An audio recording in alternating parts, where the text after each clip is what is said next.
"Don't touch the table," the billionaire said, his voice low but sharp enough to slice through the soft jazz floating across the room. "You'll ruin the aesthetic." The words landed like a quiet command, and for a second, everything paused. Forks hovered midair, conversations faded into a low hum, and the golden lights above reflected off crystal glasses like frozen sparks. Naomi didn't react. She stood there in her pressed black uniform, one hand gently adjusting a linen napkin as if the moment hadn't just shifted the entire atmosphere. The restaurant sat 40 floors above the city, a place where deals worth hundreds of millions were whispered over wine that cost more than most people's rent, and tonight, every seat was filled with people who believed they owned the world. At the center of it all sat Ethan Caldwell, a man who built his empire before turning 40, a CEO known for closing deals with a smile that never quite reached his eyes, a man who believed control wasn't earned, it was taken. He didn't look at Naomi when he spoke, didn't need to, because in his world, people like her were part of the background, like the polished floors or the dim amber lighting, present, but never important. He reached for his glass, took a slow sip, then snapped his fingers once, not loud, but deliberate, the kind of sound that didn't ask for attention. It demanded it. "Next time," he added, almost amused, "try not to stand so close. It's distracting." A few guests at the table chuckled under their breath, not because it was funny, but because laughter was easier than silence. Naomi stepped back exactly 1 inch. No more, no less, her movements calm, measured, precise, like someone who understood the room better than anyone in it. She didn't lower her eyes. She didn't rush. She simply observed. Because while Ethan Caldwell believed he controlled the night, Naomi was watching something else unfold. Every glance, every whispered agreement, every subtle shift in posture that revealed who held power and who only pretended to. And then Ethan leaned back in his chair, loosening his cuffs slightly as he scanned the room with quiet satisfaction. "I could buy this place twice," he said, louder this time, letting the words drift just far enough to be heard beyond his table. A few heads turned. A few smiles formed. It was the kind of statement meant to impress, to remind everyone exactly who he was. But Naomi finally looked at him, not as a server, not as someone waiting for instructions, but as someone measuring him. And in that brief moment, something shifted, small, almost invisible, like the air changing before a storm. She stepped forward again, just enough for her voice to reach him without rising above a whisper. "Calm. Steady. Certain. You already tried," she said. And just like that, the room changed. The words did not echo, but they lingered, hanging in the air like something no one quite knew how to catch. Ethan Caldwell did not move at first. His fingers remained loosely wrapped around the stem of his glass, but the confidence in his posture shifted, just slightly, like a structure adjusting to a crack no one else could see yet. Around him, the room reacted in fragments. A woman near the window stopped mid-sentence. A man across the table leaned back, eyes narrowing with quiet curiosity. Even the waiter at the far end slowed his steps, sensing that something invisible had just tilted. "Excuse me," Ethan finally said, his voice calm, but no longer effortless. Naomi did not rush to answer. She adjusted the alignment of a silver fork, turning it by a fraction of an inch until it matched the precision of everything else on the table. Then she looked at him again, not with defiance, not with anger, but with a kind of composure that did not ask for permission. "The acquisition offer," she said softly, as if reminding him of something small, almost forgettable. 3 months ago, you offered double market value." A pause. Not long, but long enough. Ethan's mind moved quickly. He remembered the deal. A boutique rooftop restaurant with unusual financials, unusually private ownership, and a refusal that had irritated him more than it should have. At the time, he had dismissed it as ego. A stubborn owner playing hard to get. He had moved on. He always did. "That was you?" he asked, this time quieter, the edges of certainty beginning to blur. Naomi gave a small nod. Nothing dramatic, nothing performative. Just confirmation. Across the room, the manager had already begun walking toward them, his pace controlled but urgent, his posture shifting the moment he reached her side. "Is everything all right, Ms. Brooks?" he asked, his tone respectful, careful, the kind reserved for someone whose presence defined the space itself. The title landed heavier than any raised voice ever could. Ms. Brooks. Not sweetheart. Not server. The room absorbed it all at once. The subtle hierarchy rearranged itself in real time. Ethan felt it before he fully understood it. The way eyes turned, not toward him, but toward her. The way silence no longer protected him, but exposed him. He set his glass down slowly, the faint sound against the table louder than it should have been. For the first time that night, he really looked at Naomi. Not past her, not through her, at her. And what he saw was not someone standing in his way, but someone who had been standing above the entire situation from the very beginning. Naomi did not smile. She did not need to. I reviewed your offer personally, she continued, her voice even, measured, carrying just enough to reach the edges of the table. And I declined. Another pause. But this time, it was not empty. It was full of realization, full of consequence. Ethan leaned back slightly, not out of comfort, but to create distance, as if space itself might help him recalibrate. Why? He asked, a single word, stripped of performance. Naomi's gaze did not waver. Because, she said, you thought you were buying a place. The corner of her expression shifted, not quite a smile, but something close to clarity. You were actually trying to buy control. The statement settled into the room like truth always does. Quiet. Unavoidable. And for the first time that night, Ethan Caldwell had nothing immediate to say. The silence did not break. It deepened. It stretched across the table, across the room, settling into every corner like something alive. Ethan Caldwell felt it press against him, not loud, not aggressive, but undeniable. For years, he had mastered rooms like this one. He knew when to speak, when to pause, when to let silence work for him. But this was different. This silence did not belong to him. Naomi stood exactly where she had been, her posture relaxed, her presence steady, as if nothing about this moment surprised her. Because it did not. She had seen this before.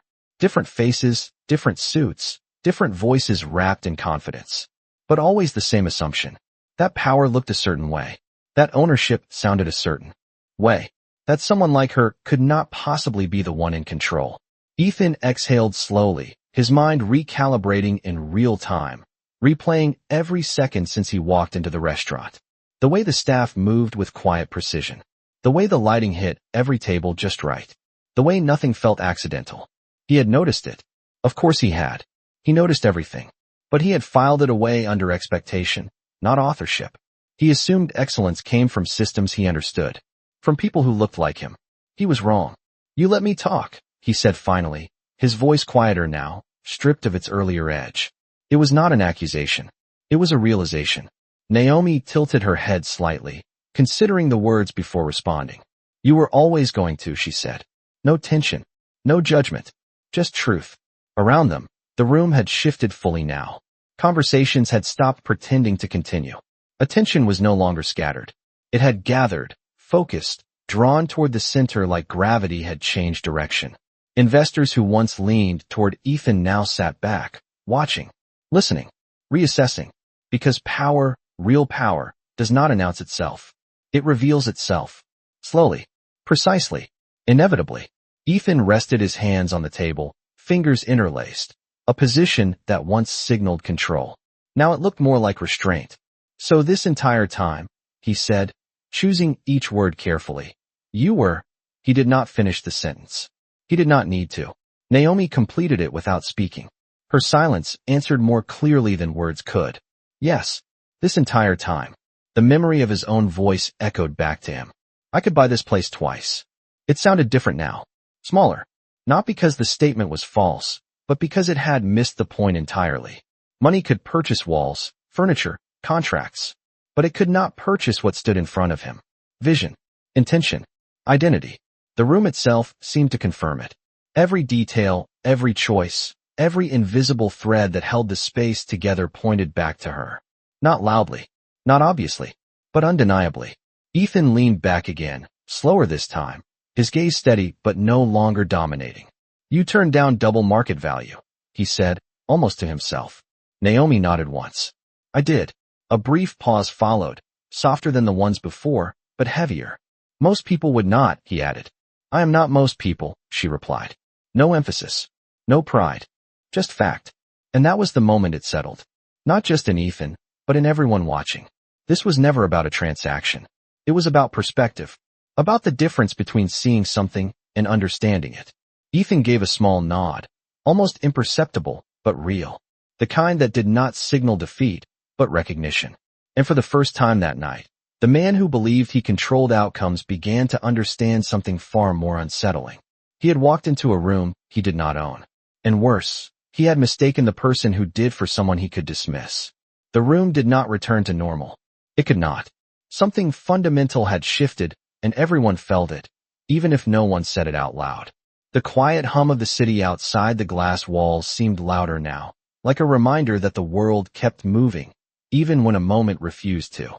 Ethan Caldwell straightened slightly in his chair, not to reclaim dominance, but to steady himself. This was unfamiliar territory, not because he had lost control, but because control had never belonged to him here in the first place. Across from him, Naomi remained composed, her presence unchanged, as if the weight of the revelation had not altered her balance at all. Because for her, it had not. This was not a reveal. This was a correction. You built all of this, Ethan said, his voice lower, more deliberate, his eyes scanning the room again, this time differently. Not as a buyer, not as a critic, but as someone trying to understand the architecture behind the experience. Naomi followed his gaze briefly, taking in the soft lighting, the precise spacing between tables, the way every movement in the room seemed effortless. Every inch, she replied. No hesitation. No embellishment. Just truth. A man seated 2 tables away shifted forward, clearly listening now. Another guest set his glass down slowly, careful not to interrupt the fragile clarity of the moment. Because something rare was happening. A man used to defining value was being forced to recognize it in a form he had overlooked. Ethan nodded once, absorbing it. And you chose to work the floor, he added, a hint of curiosity threading through his tone. Naomi's expression softened, just slightly, not into a smile, but into something more reflective. I chose to see, she said. The words landed differently. Not as an answer, as a philosophy. She adjusted a glass near the edge of the table, aligning it with quiet precision before continuing. People reveal themselves when they think no one important is watching. Ethan exhaled, a quiet breath that carried more acknowledgement than any apology could have, because he understood exactly what she meant. He had done it himself. Moments ago, the assumptions, the tone, the certainty, all of it had been on display, not forced, not provoked, simply revealed. Around them, the energy of the room continued to shift, subtle but undeniable. Conversations resumed, but softer, more cautious, as if everyone present had been reminded that perception could be dangerously incomplete. The manager remained nearby, not intervening, just present, his posture a quiet confirmation of where authority truly rested. Ethan leaned forward slightly, his voice measured. You could have corrected me immediately, he said. Naomi met his gaze evenly. Yes, she said. A pause followed. Then, gently. But you would not have listened. The honesty in it did not sting. It clarified. Ethan let out a faint breath of something close to a laugh, though it held no amusement. Just recognition. That is fair, he admitted. And in that admission, something else shifted. Not the room, not the power, but him. For the first time that evening, Ethan Caldwell was not speaking to control the narrative. He was listening to understand it. Naomi straightened slightly, her attention returning to the table, to the rhythm of the room she had created and maintained long before he arrived. Your offer was generous, she added, not as praise, but as acknowledgement. But it was incomplete. Ethan raised an eyebrow, the question forming before he spoke it. Incomplete how? Naomi glanced at him one more time, her voice calm, unwavering. You calculated the value of the space, she said, but not the value of the people inside it. The words settled, quiet and absolute. And this time, no one in the room missed what they meant. The words did not fade. They settled, heavy and precise, like something the room itself needed to absorb. Ethan Caldwell did not respond immediately. He could not. Not because he lacked an answer, but because for the first time in a long time, he realized he had been asking the wrong questions. He glanced around the restaurant again, but this time his attention shifted away from the polished surfaces and expensive details. Instead, he noticed the people. The server who moved with quiet confidence between tables, never rushing, never hesitating. The bartender who remembered a guest's preference before the order was spoken. The subtle coordination between staff that felt less like protocol and more like instinct. None of it was random.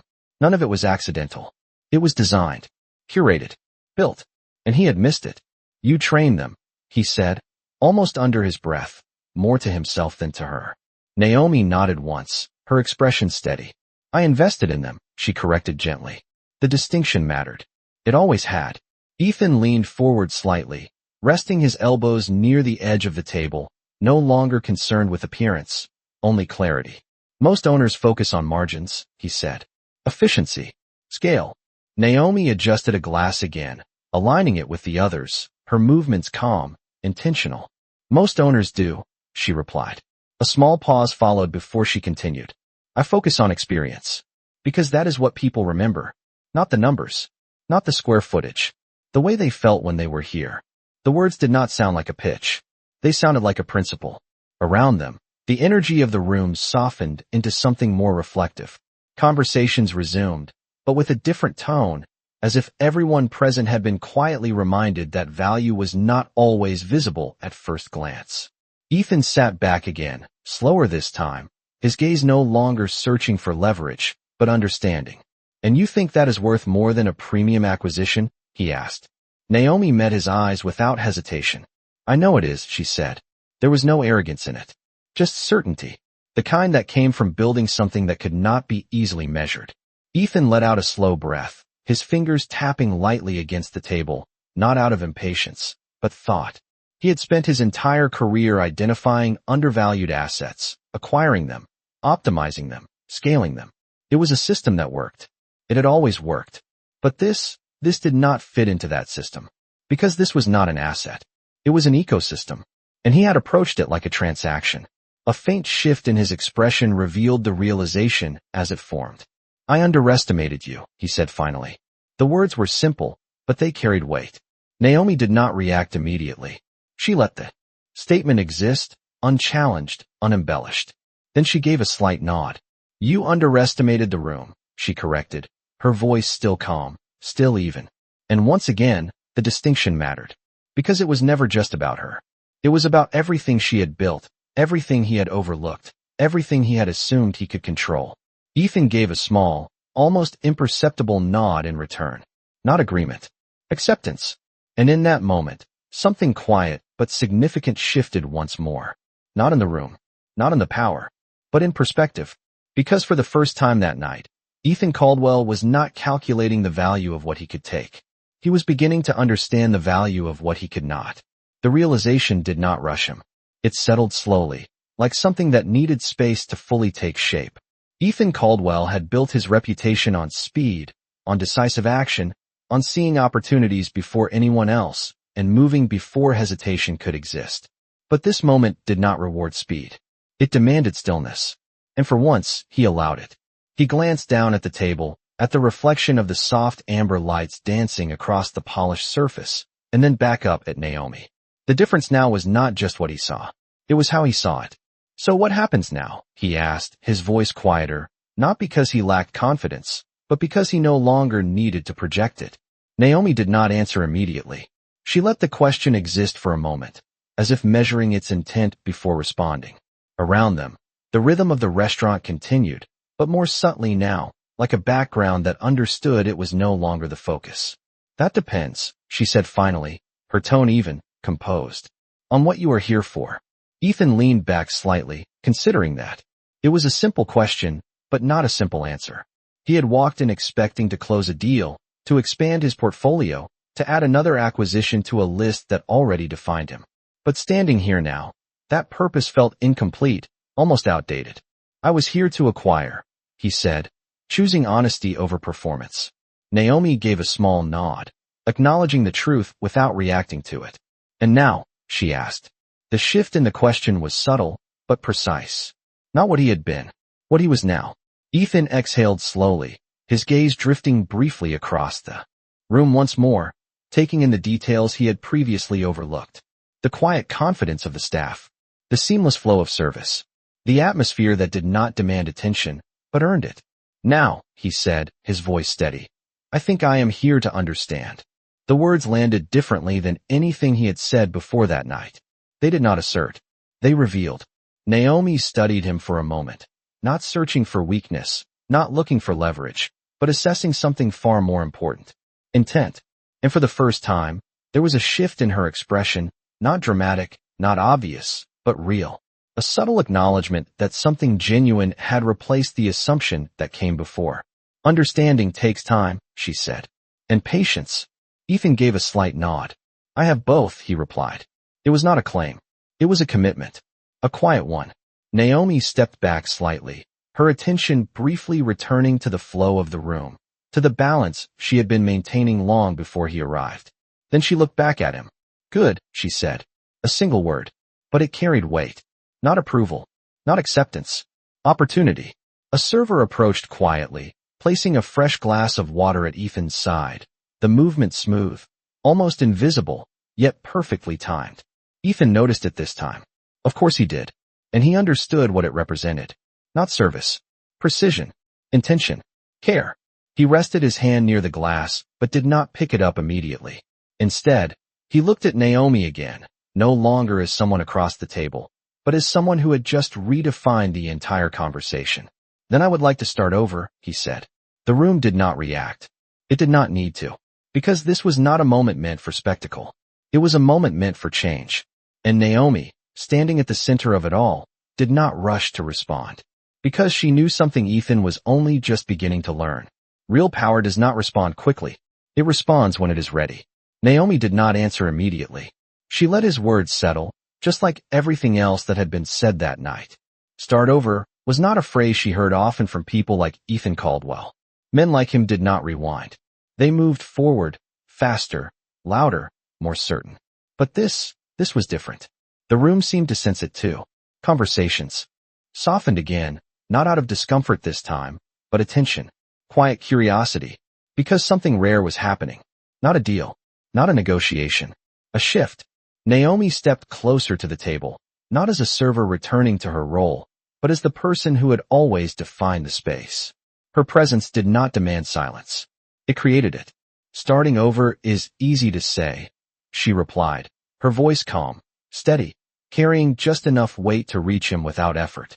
Most people say it when they want a different outcome, not a different understanding. Ethan held her gaze, not defensive, not dismissive, but present. And you think that is what I am doing? He asked. Naomi tilted her head slightly, studying him again, not for status, not for power, but for consistency. I think, she said carefully, you are used to winning by changing the terms. A subtle pause followed. Not by changing yourself. The words were not sharp, but they were precise. And precision has its own kind of impact.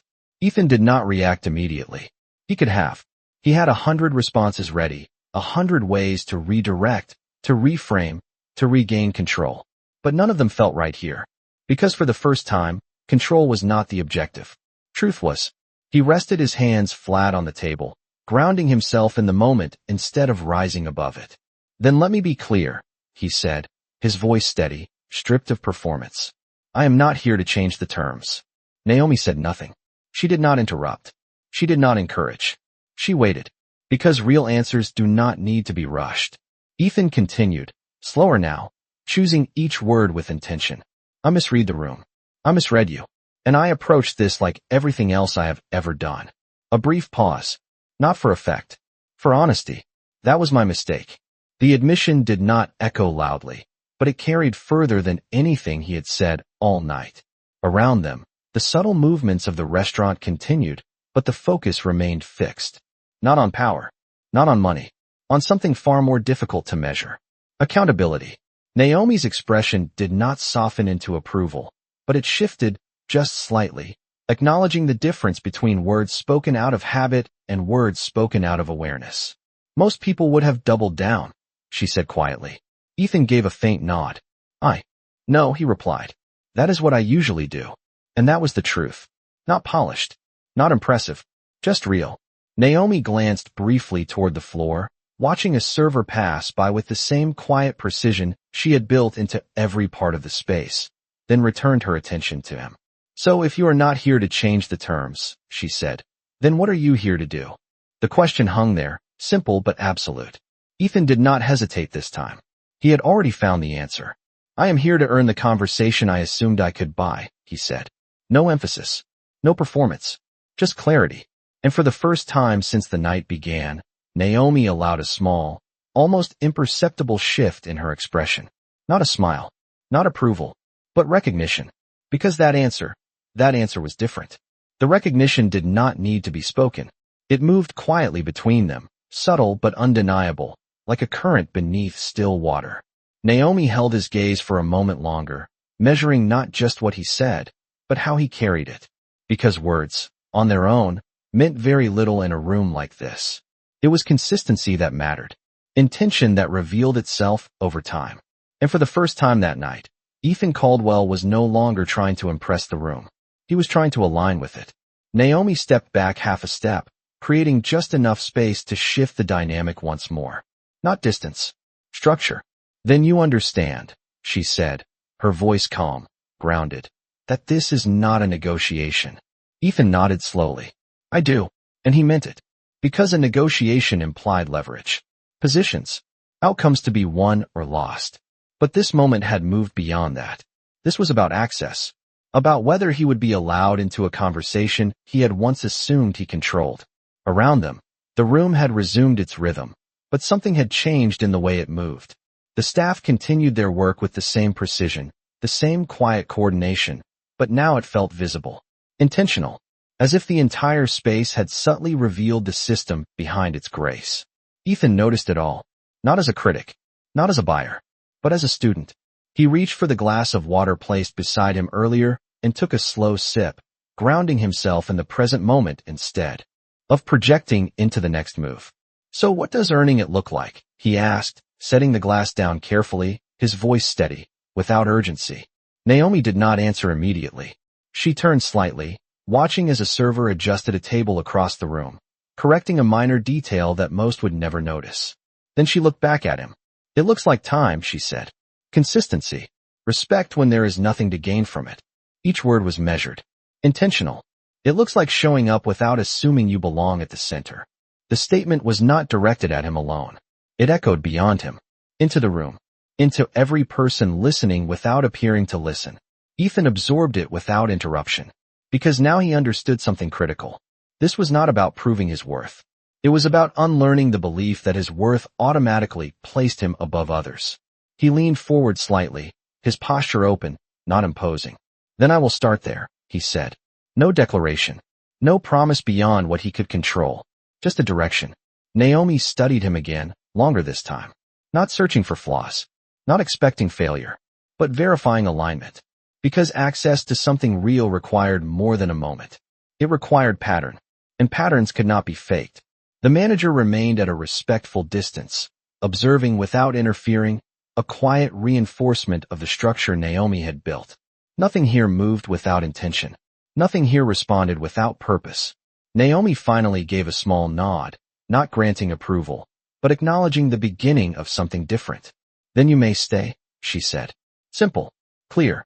But in a room like this, it meant everything. Not as a guest. Not as a buyer. But as someone who had chosen, finally, to see instead of assume. Ethan did not smile. He did not lean back into comfort. He simply accepted it with a quiet nod of his own. Because he understood what had just been given. Not permission. Opportunity. And as the night continued, the room did not revolve around him anymore. It never had. The difference was, now he knew. The night did not end with applause. It did not need to. The city lights beyond the glass walls shimmered quietly, stretching for miles, indifferent to what had just unfolded inside, and yet somehow reflecting it. The restaurant continued to move with the same calm precision, each step, each gesture, each detail carrying the quiet signature of the person who built it. Naomi stood at the center of it all, not elevated, not distant, but exactly where she had always been, grounded in a space she understood completely. Ethan Caldwell remained seated for a moment longer than necessary, not because he was unsure what to do next, but because for the first time in a long time, he was not rushing to the next outcome. He was sitting inside the moment, letting it settle, letting it change him. He looked around one more time, not scanning for opportunity, not calculating value, but observing with something unfamiliar. Respect. The conversations that resumed around him felt different now. Softer. More aware. As if the entire room had been reminded that power does not always announce itself, and that the people most easily overlooked are often the ones holding everything together. Ethan stood up slowly, adjusting his jacket out of habit, but the gesture carried less weight than before. He did not reach for his phone. He did not call for his assistant. He did not attempt to reassert anything. Instead, he turned to Naomi, who had already shifted her attention back to the flow of the room, ensuring everything moved exactly as it should. "Thank you," he said. 2 words. Simple. But this time, they were not automatic. Naomi paused, just briefly, acknowledging them with a small nod, nothing more. Because gratitude, like respect, did not need to be performed. It needed to be consistent. Ethan hesitated for half a second, as if considering whether to say more, to add something that would complete the moment. But he did not. Because he understood now that some moments are not meant to be completed with words. They are meant to be carried forward in action. He turned and walked toward the exit, his steps steady, unhurried, blending into the rhythm of a room that no longer revolved around him. And as he reached the door, he paused once more, glancing back, not at the tables, not at the guests, but at Naomi. She was already moving again, adjusting a detail, guiding a moment, maintaining a balance that most would never notice. He gave a small nod to himself, almost imperceptible, and then stepped out into the night. The city air felt different, not because it had changed, but because he had. And inside, the room continued. Exactly as it was meant to. Seamless. Intentional. Unshaken. Naomi did not watch him leave for long. She did not need to. Because this was never about him staying or leaving. It was about what had been understood. What had shifted. What would carry beyond this moment. She glanced across the room one final time, ensuring everything aligned, then allowed herself the smallest breath of stillness. Not relief. Not victory. Just clarity. Because she had not raised her voice. She had not demanded attention. She had not needed to prove anything. She simply allowed the truth to reveal itself. And in a room built on appearances, that was the one thing no one could ignore. Power could enter loudly, but it always left quietly when it finally understood where it truly stood.